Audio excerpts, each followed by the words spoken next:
Bismillahirrahmanirrahim. Assalamualaikum warahmatullahi wabarakatuh. Waalaikumsalam warahmatullahi wabarakatuh. Para pemirsa dan sahabat beriman dimanapun berada, kita jumpa lagi di video ini di Ustadz Danu Official Channel bersama saya Tum. Apa kabar semua? Semoga kita selalu senantiasa dalam lindungan Allah Subhanahu wa Ta'ala. Amin ya rabbal alamin. Kami sudah bersama guru kita Pak Ustadz Danu di sini. Assalamualaikum Pak Ustadz. Assalamualaikum warahmatullahi wabarakatuh. Alhamdulillah. Assalamualaikum Bang J. Waalaikumsalam Pak Tung. Sahabat beriman, kali ini kita akan ngaji lagi dan nanti minta pencerahan lagi bersama guru kita Pak Ustadz Danu tentang akhir zaman. Nah ini sih akhir zaman ini Pak Ustadz. Ini kan sudah masuk kepada akhir zaman. Emang akhir zaman itu sudah dekat ya Pak Ustadz ya? Akhir zaman itu sejak zaman Rasulullah itu sudah akhir zaman. Iya, sudah masuk akhir zaman. Nah, kami mohon pencerahan nih dari Pak Ustadz ini. Bagaimana kita menyikapi akhir zaman ini dan nanti kalau terjadi misalnya kan sebelum Dukhon itu termasuk akhir zaman ya Pak Ustadz ya, nanti bagaimana kita menyikapi dan apa yang harus kami lakukan ini khususnya kita berdua nih Bang J. Mohon pencerahannya nih Pak Ustadz, monggo Pak Ustadz. Ya. Bismillahirrahmanirrahim. Assalamualaikum warahmatullahi wabarakatuh. Waalaikumsalam warahmatullahi wabarakatuh.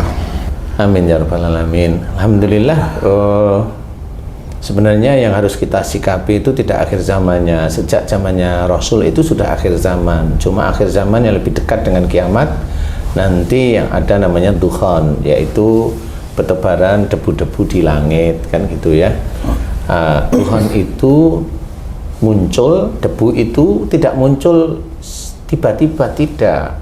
Tapi debu itu muncul karena turunnya asteroid ke bumi. Ada kejadian itu Pak ada kejadian turunnya asteroid ini, ribuan asteroid ke bumi, sehingga tiap kali asteroid itu masuk ke muka bumi itu dia akan sebagian tuh pecah, sebagian lagi tidak pecah. Nah yang pecah itu menjadi debu di angkasa. Jadi semua bumi di dunia ini terselimuti karena nanti masuknya ke semua negara, semua titik. Jadi semua akan terselimuti di situ.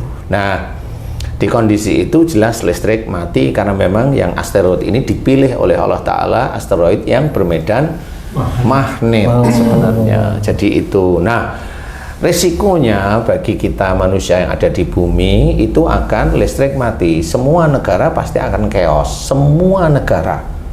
Jadi pimpinan itu nggak bisa merintahin, nanti ada tentara yang jaga masih, kemudian polisi masih jaga. Insya Allah itu memang hari pertama, kedua jaga, ketiga jaga, tapi nanti udah mulai aneh. Dia nggak bisa naik kendaraan, bagaimana jaganya, kan gitu ya. Dia nggak bisa naik kendaraan, jaganya bagaimana. Kemudian nggak bisa, yang dari rumah nggak bisa kemana-mana. Komunikasi terputus. Betul. Komunikasi semua terputus, nggak bisa. Dia umpamanya kalau memang yang ada di kantor itu dekat rumah, ya dia akan jalan kaki. Tapi jalan kaki dia akan bingung, ini orang ngapain semua? Semua cari makanan, dia ke kantor. Ya, disiplin lah ya. Tapi Pak Ustadz, maaf Pak Ustadz, itu waktu Dukhon asap menyelimuti bumi itu kan situasinya debu, gelap, bukan ya? asap. Debu itu gelap atau terang Pak Ustadz? Ya gelap. Gelap. Iya. Cahaya matahari terhalang. Jadi kayak malam terus gitu Pak? Ya kalau dibilang malam terus ya nggak seperti malam, tapi nggak bisa terang, gelap aja. Jadi kayak maghrib. Ya, maghrib yang bukan terang ya, maghrib yang sudah mulai masuk malam seperti itu. Karena tebalnya debu istilahnya. Nah tapi ya itu nanti akan otak mereka akan menjawab sendiri sebenarnya. Jadi dia mau masuk kantor atau ngelihat ini pada cari, kamu ngapain cari makan? Ini kan jadi chaos nanti semua. Jam tangan mati itu Pak saja. Walau-walam ya nanti kayaknya mati tetepan ya, karena itu kan bermedan magnet jadi semuanya akan berhenti diam. Semua termasuk ATM, termasuk orang-orang yang saat ini menumpuk uang umpamanya. Jadi itu ya percuma, kalau uang itu nggak bisa, uang yang umpamanya mau ke pasar, mau jualan ke pasar, motornya nggak bisa, mobilnya nggak bisa. Box umpamanya biasa ngirim nih yang supermarket itu udah nggak bisa ngapa-ngapain. Dan nggak bisa, supermarket dijarah pasti dijarah, udah pasti itu. Nggak mungkin bisa dihentikan, nggak mungkin. Jadi itu jelas. Kemudian bagi anaknya yang di luar negeri, udah say goodbye aja, itu yang terakhir. Karena nggak akan mungkin bisa akan ketemu anaknya. Iya, jelas itu udah. Dan di titik-titik pada waktu itu penerbangan ya innalillahi wa inna ilaihi rajiun, karena pasti Shutdown banyak semua, yang shutdown, ya istilahnya jatuh istilahnya. Jadi di situ chaos, pasti sangat pasti. Nah, di situ yang dihadapi orang Muslim adalah Dajjal. Jangan berani-berani orang Muslim itu mau melawan Dajjal. Siapa yang hari ini orang Muslim ada yang berani bilang melawan Dajjal, dia akan jadi anak buahnya nomor 1 dia. Karena sudah dilarang oleh Rasul melalui hadisnya. Jadi orang Muslim dilarang untuk melawan Dajjal. Ya Ustaz, pada saat itu semua orang pasti ingin menyelamatkan dirinya sendiri dan keluarganya. Iya. Tempat di mana-mana pasti juga kredit Ustaz. Nah, menurut Ustaz, gimana caranya menyelamatkan diri maupun keluarga Ustaz?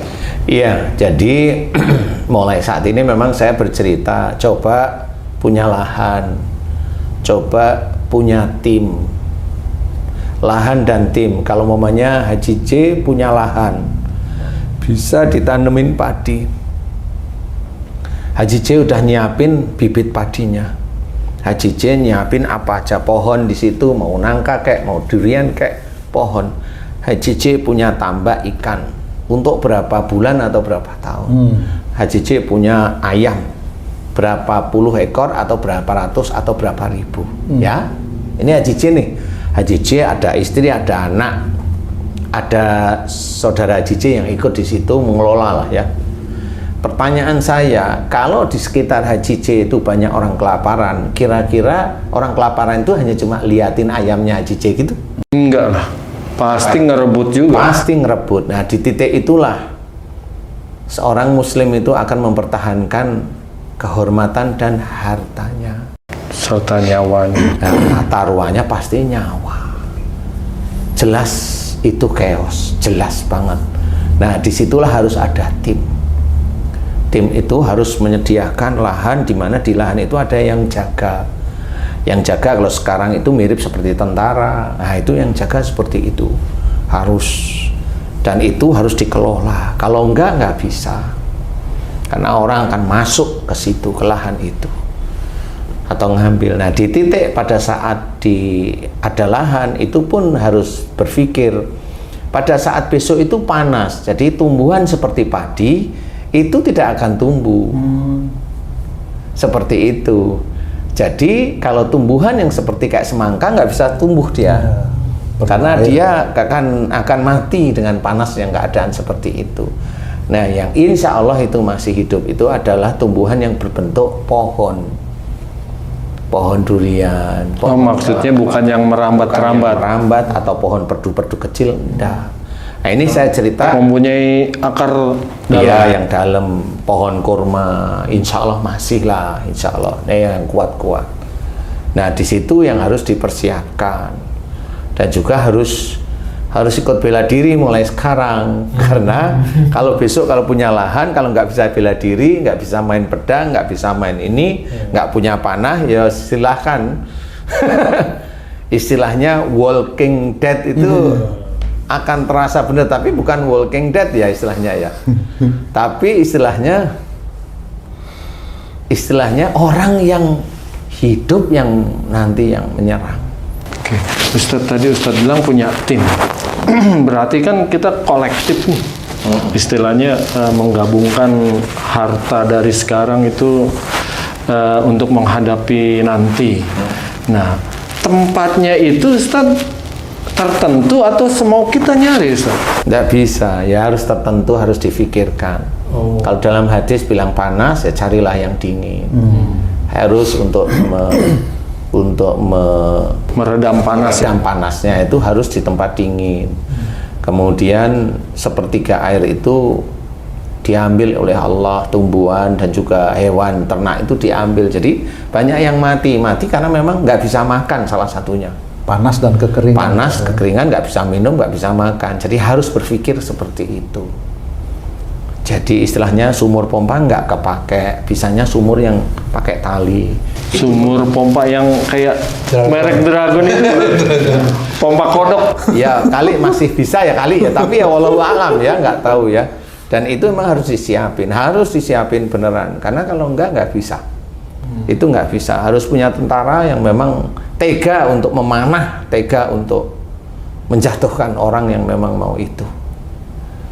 Dan itu memang di tim itu memang harus semuanya harus berjanji bahwa di sini semuanya mengelola lahan, ngikut dengan pimpinan yang ada di situ. Ikut ya, yang dibagi, yang ngurusin lahan, ngurusin nanem, ngurusin sayur, ngurusin ikan, ngurusin ternak, ayam, unggas atau ternak kuda atau kerbau atau sapi untuk bajak. Kemudian bajaknya jangan pakai traktor, kan seperti itu. Jadi ya Traktor juga nggak bisa kan? kan nggak bisa, makanya nggak Pakai mungkin. kerbau ya. Pakai kerbau. Nah, disinilah yang harus difikirkan, dan ada tentara yang di situ. Jadi yang ngelola itu juga harus latihan bela diri, karena memang siapa tahu ada penyusup mas 10 mau 20 kan bisa diselesaikan. Tadi Ustadz bilang tempat yang dingin di Indonesia ini kan banyak dataran tinggi, gunung-gunung dingin semua. Apakah semua tempat itu bisa, Ustadz? Bisa kalau memang mau. Di setiap tempat. Di setiap tempat dingin bisa kalau mau ya. Kalau mau ya. Dan berapa luas lahan itu kalau pertanian, pohon, tambak? Ya tergantung kan siapa yang mau ikut aja. Kolektif itu kan nanti kan didata, kemudian dihitung. Satu hari itu makan 2 kali, bukan 3 kali loh ya. Kalau pejabat sekarang itu kan makan itu kan diladenin dia ya, besok nggak bisa. Saya akan lihat itu pejabat-pejabat yang arogan itu. Besok kalau ketemu nggak saya ladenin. Kalau sekarang saya nggak diladenin ya besok nggak saya ladenin. Jadi itu harus dihitung. Umpamanya yang ikut itu umpamanya di situ itu ada 1000 kepala keluarga. 1000 nih. 1000 kepala mamanya ya, 1000 orang, 1000 orang. Di 1000 orang itu kan kalau dibagi 4 itu kan anak 2, suami 200. istri, berarti kan 250. Kakak. Anggap aja 200 kakak. Nah, ini harus mau bekerja semua. Nah, itu setiap kali makan, mamanya makan itu agak siang sama agak sore. Atau makan agak siang sama agak sore aja ya, agak sore aja ya. Kalau di sawah kan begitu ya. Nah, di situ nanti sela-selanya makan ketela atau makan ini. Jangan bilang, loh kan katanya nggak bisa nanam. Nah, kalau orang pinter dia harus punya pasokan sendiri. 1 tahun, karena 1 tahun itu nggak bisa nanam. 1 tahun nggak 1 bisa tahun nanam. nggak bisa nanam. Persediaan Harus makanan. persediaan makanan untuk 1000 orang 1 tahun. Hitung sekarang. Besar. Nah, itu namanya pintar. Dihitung. Nah, dihitung aja. Nanti makannya ikan, makan ayam itu ya jarang-jarang, karena ayamnya telurnya kan jarang. Jadi jarang. Hanya Sudah stres saya. hanya pejabat di lingkungan kampung itu yang boleh makan ayam. Ayamnya tidur terus saat karena gelap nih, nggak ada matahari. Ayamnya nggak bisa ketamcit sih, yang jelas sih. Ya. Jelas itu. Jadi seperti itu harus dihitung. Berarti sehari itu 2000 ikan yang harus diambil, ikan yang siap saji. Jadi paling tidak ikan itu kan segini sih. Nah, segini untuk 1000 orang berarti sehari itu 2000 ikan segini. Berarti Luas kolamnya semana? Kan gudang dulu nih sebelum ada kolam. 2000 ikan itu dilihat, ikan itu besar kira-kira berapa bulan, 3-4 bulan. Hitung, berarti antara 3-4 bulan, kan gitu. 2000 kali sebulan itu 30 kali 4 bulan. Jadi berapa? 2000 kali 30 berarti berapa? 60. 60.000. 60.000 kali 4 berarti 240.000 ikan yang harus disiapin. Berarti kan harus menyiapkan lahan itu jumlahnya berapa? makannya bagaimana. Nanti kalau momennya punya gudang, makannya apa dulu? Ketela atau labu Jagung. atau jagung, itu disiapin semua di situ. Nah, itu namanya bitar. Dia mensikapi, tidak hanya cerita besok Tuhon itu yang berperang itu, nanti Al-Mahdi nggak usah cerita perang dulu, hidup aja susah. Susah itu. Belum masaknya nih, alat masak, mau masak ini. Nah, alat masak. Sekarang mau masak apa? Masak makan beras. jagung mentah dimakan, dibakar masih bisa, oke. Kan gitu. Makanya yang harus dilakukan adalah nanam pohon yang bisa untuk masak sehari-hari apa? Kelapa, itu harus. Kenapa? Kelapa nanti ada yang diambil untuk masak, yang diambil untuk minyak, minyak untuk goreng nanti kalau udah, kalau udah pekat nanti untuk penerangan, seperti itu. Itu jalur itu harus difikirin. Kalau ambil minyak jarak kesulitan nanti kesulitan bikinnya kan gitu. Bisa, tapi prosesnya kesulitan. Wow, ini sudah maunya hidup sama ibadah. Sudah gitu aja. Bukan mau pinter-pinteran istilahnya, pinter-pinteran mau neliti minyak jarak, mau dibikin sinar lampu yang udah nggak usah. Gitu udah nggak usah. Sekarang yang dicari itu adalah hidup sehari-hari untuk ibadah, udah titik. Dan kembali kepada kehidupan primitif kira-kira. Iya, kehidupan tradisional. Jadi yang nanti kita harus belajar memasak sehari-hari di Baduy, itu kan tradisional itu, atau di tempat ini. Iya, itu harus tungku. Kemudian air itu air minum dari mana, itu harus dipikirin. Air mandi bagaimana, air minum bagaimana, kemudian air untuk mengairi sawah bagaimana, air untuk mengairi ikan bagaimana, semua harus di setting. Nah, ini namanya sama seperti menghidupkan negara yang kecil. Seperti itu. Mungkin uang nggak berlaku lagi udah. Tidak bisa ya, Sebelumnya sudah berlaku untuk beli tanah, ya, beli lahan, untuk kan beli itu tanah. Ya kan waktu itu ya udah. Ya, waktu sekarang ya sekarang harus beli tanah. Beli tanahannya. Iya. Kolektif itu ya. Iya. Kolektif istilahnya. Seperti itu. Nah, haruslah kurang lebih seperti itu. Kapan walau alam. Cuma ya kayaknya dekat nih kayaknya. Dan kehidupan seperti itu berlangsung maksimum nanti dari Duhon itu sampai terakhirnya orang Muslim dimatikan semua kurang lebih antara 7 sampai 9 tahun. Insya Allah wallahu alam ya. Karena itu ada waktunya. Nah, di titik kita itu bisa makan nyaman, ingat ada Dajjal. Yang kedua, Dajjal selesai, Ya'juj Ma'juj. Ya'juj Ma'juj itu tidak ada umur matinya. selamanya Sampai kiamat. Jadi harus diingat itu. Jadi ada satu pengganggu lah istilahnya. Jadi harus diingat seperti itu. Jadi ini yang Ya'juj Ma'juj itu tinggi sekali. Kalau ibaratnya dulu mamanya Nabi Adam itu tingginya berapa, Ya'juj Ma'juj ya kurang lebih ya segitulah kurang lebih. Pemakan manusia, pemakan segala. Pemakan segala Ya'juj Ma'juj, insya Allah seperti itu. Kalau Dajjal itu dalam bentuk apa Pak Ustadz nanti? Ya, kalau Dajjal nanti ya wujudnya Dajjal yang seperti yang diceritakan dalam hadis itu. Jadi kayak manusia, tapi dia bisa menghilang karena dia punya ilmu sihir yang paling tertinggi di dunia. Kecuali nanti yang bisa menyelesaikan adalah Isa Al-Masih, insya Allah ya. Insya Allah seperti itu. Anak buah Dajjal manusia. Manusia mana yang nanti diambil sebagai anak buah Dajjal? Kalau memang anak buah Dajjal itu yang diambil dari yang Muslim, itu adalah Muslim yang dia sudah musyrik kuat sekali. Kemudian arogansinya juga kuat dan juga termasuk yang punya ilmu. Jadi punya ilmu kebal, Muslim yang punya ilmu kebal, Muslim yang punya ilmu menghilang, kemudian Muslim yang punya kekuatan tenaga yang sangat kuat sekali gitu. Itu termasuk nanti bisa diambil oleh Dajjal. Karena di tubuhnya ada anak buahnya Dajjal sebenarnya, cuma dia nggak tahu aja. Dia kan kelihatan Muslim aja, tapi kalau yang tahu ya tahu itu anak buah Dajjal semua. Wallahu alam. Jadi kurang lebih seperti itu. Yang harus dipersiapkan adalah makan karena untuk ibadah.